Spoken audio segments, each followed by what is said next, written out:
Hey guys, welcome back to the channel.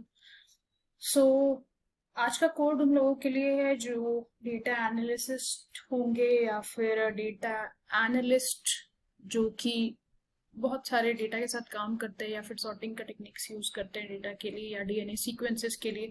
उन लोगों के लिए एक सिंपल सा ऐप बनाया है मैंने, जैसे कि उसको शाइनी पैकेज यूज करके बनाया है इन आर स्टूडियो।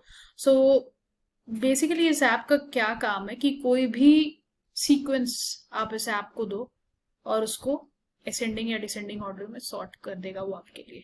ठीक है, तो पहले देखते हैं वो ऐप कैसे बना है। तो ऐप बनाने से पहले अगर चैनल पे नए हो तो चैनल को जाके देखो और अच्छा लगे तो सब्सक्राइब करो और वीडियो के एंड तक बने रहो। सो सबसे पहले ऐप बनाने के लिए शाइनी पैकेज का इंस्टॉलेशन बहुत जरूरी है। अगर आपने आर स्टूडियो में पहले से शाइनी पैकेज को इंस्टॉल करके रखा है तो उसके लिए कोई दिक्कत नहीं है। जस्ट लाइब्रेरी शाइनी करके इंस्टॉल आप उस पैकेज को कॉल कर सकते हैं।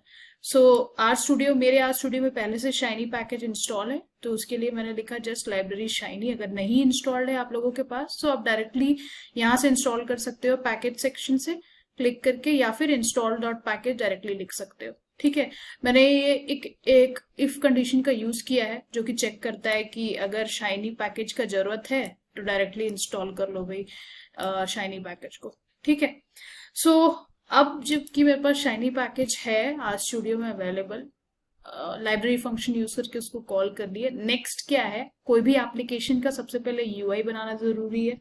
ठीक है, तो यूआई बनाने के लिए मतलब यूजर इंटरफेस बनाने के लिए क्या चाहिए कि उसका कुछ पैनल होना चाहिए, लेआउट होना चाहिए, टाइटल होना चाहिए, वो सारी चीजें तो अपने हिसाब से आप डाल सकते हैं। जैसे कि मैंने अपने हिसाब से डाला है टाइटल पैनल की उसका सीक्वेंस सॉर्टर होना चाहिए उसका नाम। ठीक है, जैसे मेरा ऐप का नाम सीक्वेंस सॉर्टर है तो ये वो नाम हो गया। साइड बार पैनल में क्या क्या चाहिए, जैसे कि हमको चाहिए कि हम यूजर जो है वो सीक्वेंस को इनपुट करेगा और आउटपुट जो है वो कॉमा सेपरेटेड फॉर्म में आना चाहिए। मतलब सपोज हम डीएनए इनपुट कर रहे हैं ATTA, ठीक है, तो नेक्स्ट वाला जो डीएनए सीक्वेंस है वो कॉमा दे करके आना चाहिए।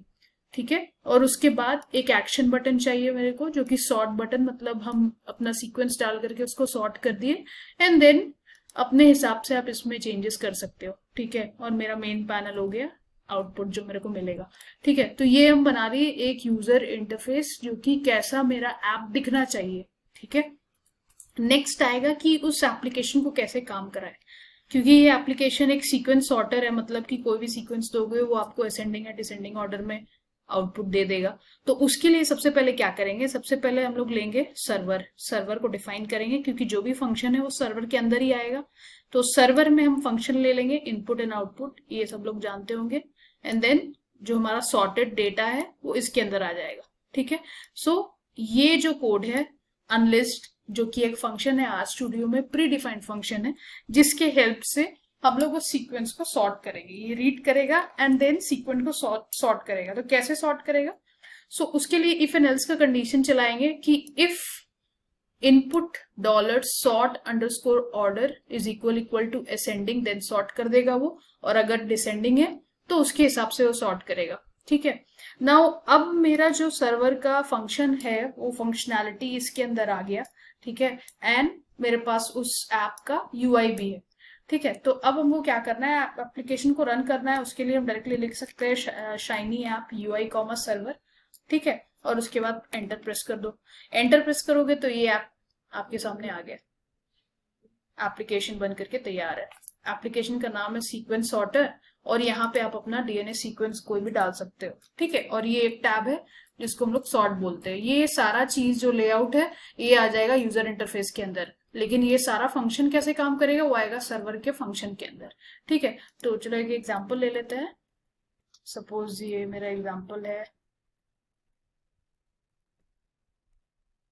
कोई भी एग्जाम्पल ले सकते हो। ठीक है, जैसे अपने हिसाब से, अगर आप डेटा एनालिस्ट हो, आपका कोई अपना खुद का डेटा है जिसको आप सॉर्ट करना चाहते हो, तो उस हिसाब से आप ले सकते हैं। सपोज ये मेरा एक छोटा रैंडम डेटा है, इसको हम डिसेंडिंग ऑर्डर में सॉर्ट करना चाहते हैं, तो हम डिसेंडिंग सेलेक्ट कर लेंगे and then I click on sort.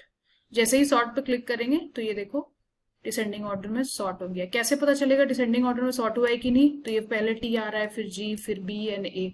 इसी को अगर असेंडिंग में सॉर्ट करना है तो ये देखो ये असेंडिंग में सॉर्ट हो जाएगा। ऐसे ही रैंडम बड़े सीक्वेंसेस को भी आप सॉर्ट कर सकते हो एंड इस पर्टिकुलर एप्लीकेशन से आप अपना आउटपुट आसानी से निकाल सकते हो।